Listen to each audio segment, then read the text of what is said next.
बहुत साल पहले एक बड़े जंगल में एक काला भिन्न कौवा रहता था। वह बहुत धूर्त था। हमेशा कोई न कोई चाल चलकर दूसरों को धोखा देता था। उसी जंगल में एक चालाक और समझदार लोमड़ी भी रहती थी।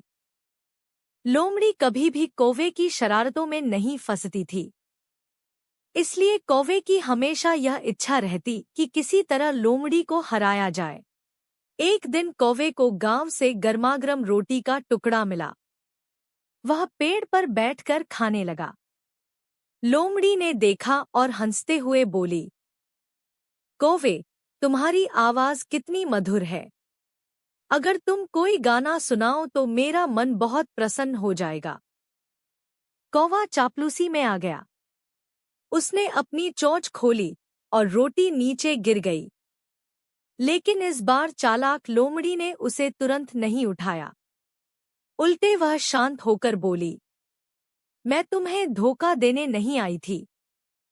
मैं तो बस यह देखना चाहती थी कि तुम अभी भी मूर्ख हो या नहीं। कौवे को अपनी गलती समझ में आ गई, लेकिन उसके मन में गुस्सा भर गया। उसने ठान लिया, एक दिन इस लोमड़ी को सबक जरूर सिखाऊंगा। एक गर्मी की दोपहर कौवे को प्यास लगी। उसे आधा भरा हुआ एक घड़ा दिखा। उसने उसमें कंकड़ डालकर पानी ऊपर उठाया और पीना शुरू किया। लोमड़ी वहां आई और बोली, वाह, कितनी अच्छी तरकीब है तुम्हारी। अब मुझे समझ आया कि तुम सिर्फ धूर्त ही नहीं बल्कि बुद्धिमान भी हो। कौवा गर्व से बोला, हाँ, मेरे जैसा कोई और नहीं।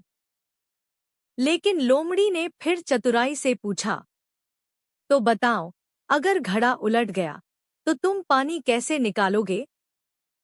कौवा चौंक गया। उसके पास कोई जवाब नहीं था। वह चुप हो गया। लोमड़ी हंसते हुए बोली, धूर्तता केवल कुछ समय तक ही काम आती है। असली बुद्धिमानी तो हर परिस्थिति में उपाय ढूंढने में है। कुछ दिन बाद गांव वालों ने आंगन में मांस का टुकड़ा फेंका। कौवे ने उसे उठाया और फिर पेड़ पर बैठ गया। इस बार लोमड़ी ने कुछ भी नहीं कहा। कौवा मन ही मन सोचने लगा, अगर मैं फिर से लोमड़ी की चापलूसी में आ गया तो यह मांस खो दूंगा। वह शांति से पेड़ की ऊपरी डाल पर उड़ गया और वहीं मांस खा लिया। लोमड़ी नीचे बैठकर ताली बजाने लगी।